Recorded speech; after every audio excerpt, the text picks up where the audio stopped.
Now for the track guide. For starting guys, if you want to improve at a quicker pace, you can check out my course in the video description. And for the track guide itself, going into the T1, my reference for braking will be in the middle of 150. But you can see the visibility is not that good with the sun. So braking in the middle of 150, and most important thing here, you can gain a lot of lap time by doing this. You have to have the antenna in the middle of the track, in the middle of the curb at the drain. So you notice here in the middle of the red and the green curb, there's this water drain here.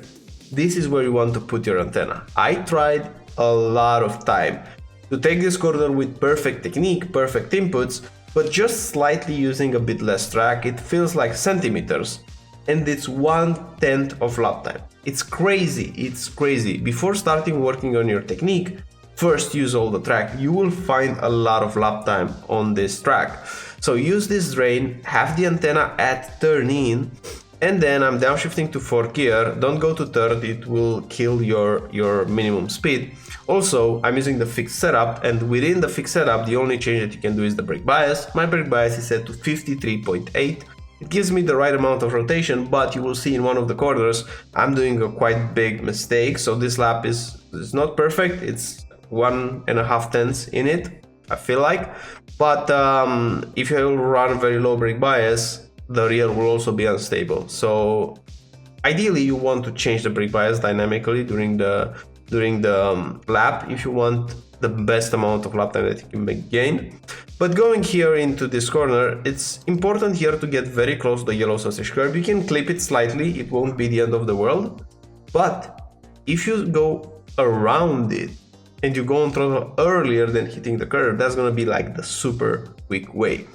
Anyways, if you just clip it around and just go a bit later on throttle, you will make up for the time you lose, because you will lose a bit on the exit, but you will make up for that at least with the entry speed. Ideally, prioritize the exit. This is a long straight, but if you just hit a bit the yellow sausage curb, it's not the end of the world. You will use all the track like this. So use this yellow sausage curb on the exit. It's super important to use all the track here, because there's a lot of lap time to be gained. And now it's just a big straight up until our next braking zone. The next braking zone again will be uphill, and again we want to have the antenna on the drain. You see here I could have used a slightly bit more, so having the antenna exactly on the drain at turn in, that's gonna be key. In terms of braking, again I'm braking between 150, and you want to brake quite hard here. You see I'm going around 80%, you can even go to 90 and brake a bit later. So definitely harder braking than T1. And while going into this corner, very close to this yellow sausage curb, but here you don't have to touch it. If you will touch it, then you will lose a lot of time. So there's no question about it, you have to be pixel perfect close to it. If you won't be close to it, you will lose time for sure. But the most important thing in this corner is that you want to have a gap in your inputs. This is one of the few places where having a very subtle coast will help a lot with the balance. Because right now, you're going from this part of the track where here we have a lot of grip, it's a bit of compression, but we go almost uphill and we're losing all the grip, and we're also turning a lot. You see we have 90 degrees of turning angle.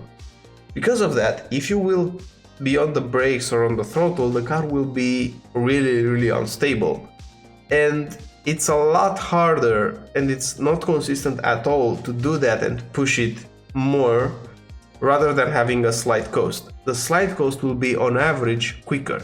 Having no gap in your inputs here can mean you'll be a tiny bit quicker when you get it right, but it's so difficult to get it right that is not worth recommending. So have a small gap here and then go on throttle, because that's the moment where you're losing all the grip. Keep the car stable and then push the throttle when the car is already stable and use all the track.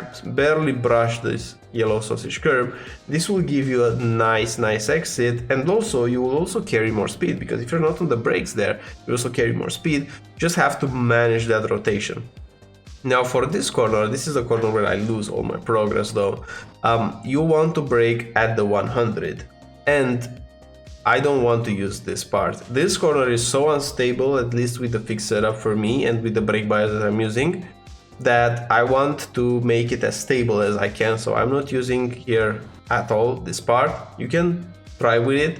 If you're using different setups, definitely you have to give it a go. If you're using the fixed but a higher brake bias, so let's say you're using 55, or the brake bias, the default brake bias is 58 actually. So depending on what you're using, you might want to try this part. I don't think it's worth it for a lower brake bias. And now braking into this corner, super important to avoid trail braking too much, because the car will get unsettled if you trail brake too much. So what I would recommend is brake a bit earlier and harder, reach 100, and then drop a bit quickly the brakes. If you're gonna brake too much, the car will be unsettled from the rears, but also your inside right might lock up or micro lock up. So braking early in this corner is gonna be the best thing to do. And also hugging this curb like this and putting the throttle when you hit it. Again, this is gonna be a good thing.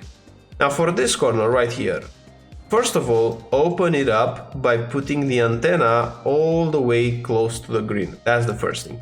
And braking will be, you see I'm starting to turn left and then I will brake. So don't brake in a straight line and then turn. First turn, then apply the brakes, and brake after the 50 like this. Go in 4th gear and don't go on the green part of the curb. Just apex around, barely brush the red and white with your tire like this. Immediately go on throttle 0-100 without modulations. Use all the track like this, and for this corner you have to use this tarmac. Like you see right now, this exit road opens up. You have to use the part in front of the car, otherwise you will lose a lot of lap time. So exploit this part of the track. You won't get an off track, even though you have this left tire on the white line, still won't be an off track. And while turning into this corner, barely brush the brakes, 10-5%. Then immediately go back on throttle before arriving at the curb. The earlier you're going to be on throttle, the better it's going to be. You can brush this curb and you can go slightly on top of it. That's going to be fine. Keep your throttle pinned and you will arrive all the way to the gravel. If you're not getting close enough to the gravel, then you're losing lap time. And now for the final part of the track, high speed corners. I'm looking at the 50. I'm putting the antenna close to the white line near the green. Use all the track. Again, I'm turning first. I have a bit of turning angle, and at the 50 meter board I'm applying the brakes. I'm still staying in 5th gear and I'm apexing around the red and white curb. I don't want to go completely over this curb right here. If you go completely, you'll probably run off the track, so just slightly brush the red and white.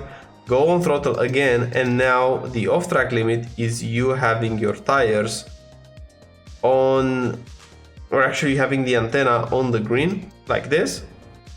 Last corner, braking at the end of the red here, going in 4th gear while going downhill. It's important to go to 4th gear a bit quicker than you think, because if you will do it very late, the car will get a slight moment of oversteer at the apex and your exit will be bad.